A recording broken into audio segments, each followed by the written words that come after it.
महाभारत युद्ध के बाद क्या हुआ? महाभारत दुनिया का वो एकमात्र ग्रंथ है जिसमें वो सब है जो इस संसार में और संसार में ऐसा कुछ नहीं है जो महाभारत में न हो। इस ग्रंथ में ऐसे ऐसे चरित्र हैं जिनमें हम अपना अक्स देख सकते हैं।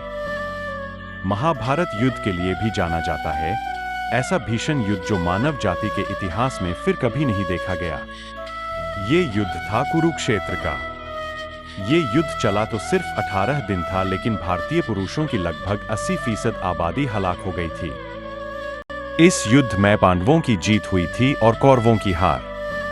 लेकिन क्या कभी आपने सोचा है कि पांडवों की जीत के बाद क्या हुआ? कौन बचे? पांडवों ने कितने समय तक हस्तिनापुर पर शासन किया? उनकी मृत्यु कैसे हुई या फिर क्या उनकी हत्या हुई थी?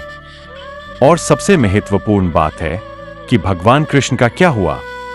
कुरुक्षेत्र का युद्ध जीतने के बाद पांडवों का शासन हो गया और युधिष्ठिर बन गए राजा। कौरवों की मृत्यु से दुखी गांधारी ने कृष्ण को खूब कोसा और अपने पुत्रों की तरह उनके और यदुवंश के नाश की कामना की। पांडवों ने हस्तिनापुर पर 36 साल शासन किया। इस बीच गांधारी का कृष्ण को दिया श्राप असर दिखाने लगा।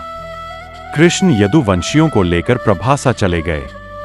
प्रभासा में यदुवंशियों में बगावत हो गई और उन्होंने इतना खून खराबा किया कि यादव वंश का वजूद लगभग खत्म ही हो गया।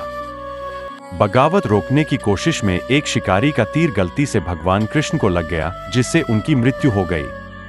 इसके बाद कृष्ण ने विष्णु के अवतार में समाहित हो गए और शरीर त्याग दिया।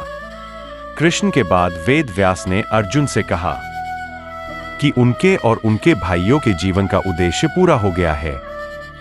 उसी समय द्वापारा युग समाप्त होने को था और कल युग शुरू होने वाला था। उधर हस्तिनापुर में अराजकता और अधर्म फैलने लगा था, जिसे देखकर युधिष्ठिर राजपाट परीक्षित को सौंपकर पांडवों और द्रौपदी के साथ हिमालय के मार्ग से स्वर्ग जाने का फैसला कर लिया।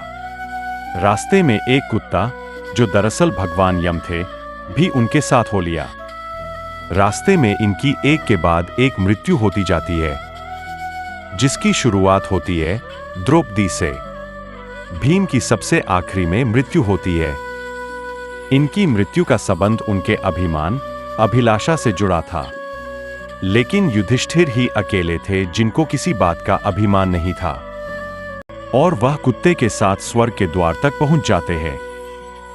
इसी तरह की वीडियो देखने के लिए हमारे चैनल को फॉलो करें और वीडियो को ज्यादा से ज्यादा शेयर करें। यहाँ मुहैया सूचना सिर्फ मान्यताओं और जानकारियों पर आधारित है। धन्यवाद।